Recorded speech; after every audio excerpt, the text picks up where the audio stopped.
The Clinton campaign putting the pressure on Vice President Joe Biden. Yeah, time running out for him to get into the race for the White House. Joining us now is Jim DeFede, host of Facing South Florida. And Jim, clearly she has a huge stake in what happens here, but does Biden really have any reason to give in to her demands?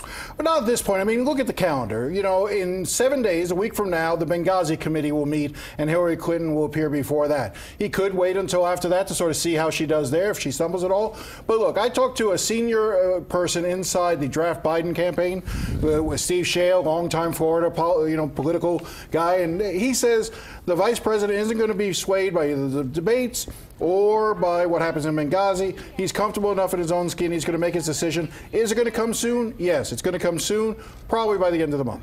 Let's talk about money here, because for all of these candidates, so much of it has to do with how much are they making in fundraising and how much are they spending. And we've got some numbers from a bunch of the campaigns today. They have to put these numbers out there periodically. Jeb Bush's campaign, his fundraising totals have slowed considerably. His poll numbers have been lagging. What's going on with the Jeb Bush campaign?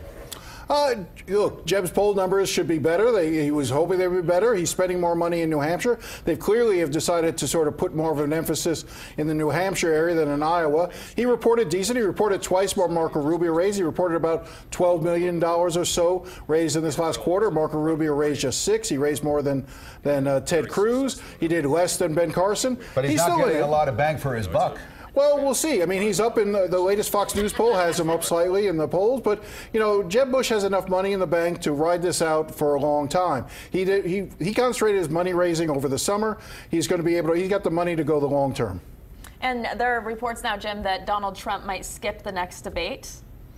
Well, you know, Ben Carson and Donald Trump have reportedly told CNBC, which is the host of the next Republican debate, that they want certain rules put in effect. Namely, they don't want the debate to go more than 2 hours. You know, the last Republican debate was 3 hours. It was a marathon.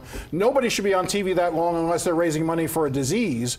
And so Donald Trump, you know, obviously withered as the debate went on. He definitely went down in energy level. So he's saying 120 minutes, 2 hours with commercials, that's it. And they want an opening and closing statement, and I think that's because of what the Democrats did the other night. Was the Democrats had opening and closing statements, and it really gave them an ability to present themselves, and none of the Republican debates have allowed them to do that. He's a guy who knows what he wants. He does. He usually gets it. He's been calling Donald Trump has been calling Jeb Bush low energy. Carly Fiorina is saying, look who's low energy here. Trump can't stand on the stage and debate for a couple of hours. My goodness. All right, Jim, thank you very much.